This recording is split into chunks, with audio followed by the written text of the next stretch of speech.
शेतकरी नेते रविकांत तुपकर यांचं गेल्या 5 दिवसांपासून बुलढाण्यात अन्नत्याग आंदोलन सुरू आहे।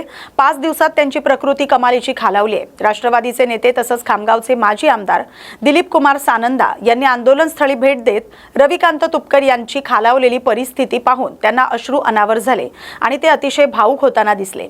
माजी आमदार सानंदा यांनी दूरध्वनीवरून कृषी मंत्री दत्तात्रय भरणे, पालकमंत्री मकरंद पाटील यांच्यासोबत संवाद साधत रविकांत तुपकर यांच्या आंदोलनाची दखल घेण्याची विनंती केली आहे। 100% दखल घेतली असती। सुनेत्रा पवार ताईंनी आतापर्यंत त्यांना एकही फोन केला नाही अशी माहिती घेतली। आली फोन आलाय त्यांना, माझ्या माहितीप्रमाणे ताईंनी फोन केला आहे त्यांना, तब्येतीची विचारपूस केली आहे। त्यांची प्रकृती कोण तुम्ही आल्यापासून भाऊक झाल्याचं पाहायला हे असं काही नाही, भाऊक तर होणारच ना।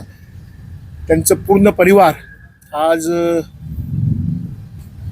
आपला मुलगा जर उपोषणाला बसतो तर परिवार जनावर फार मोठ्या प्रमाणावर ताण येतो। पोराची प्रकृती कशी राहील काय राहील स्वाभाविक आहे। मी देवेंद्र फडणवीसांना काय मागणी करणार? प्लीज, जी आपण विधानसभा निवडणुकीच्या अगोदर जी आपण घोषणा केली होती ती आपण पूर्ण करा।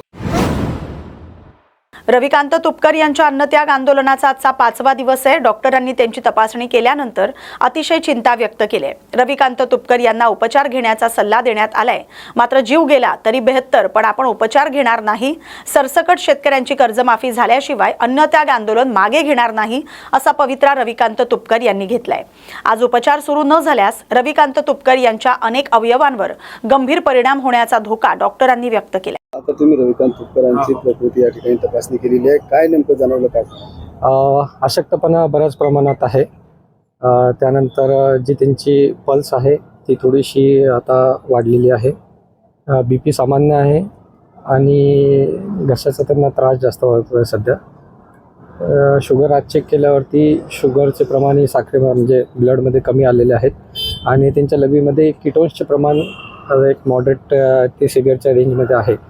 प्रकृती तर चिंताजनक आहेच, पण तरी आपण वेळोवेळी त्यांची तपासणी करून आपण सर्व प्रकारे जितकं शक्य होईल तेवढं आपण त्यांची काळजी घेण्याचा प्रयत्न करतोय आणि तसं वेळोवेळी प्रशासनालाही वरती आपण त्या सगळ्या गोष्टी कळवतोय।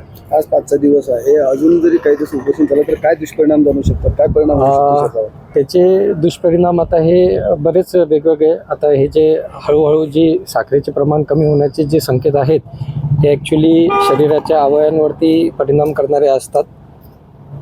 त्यामुळे आणि जे कीटोन्सचं प्रमाण आहे जे लघवीमधनं आहे तर हे ॲक्च्युली थोडंसं जास्त चिंतादायक आहे।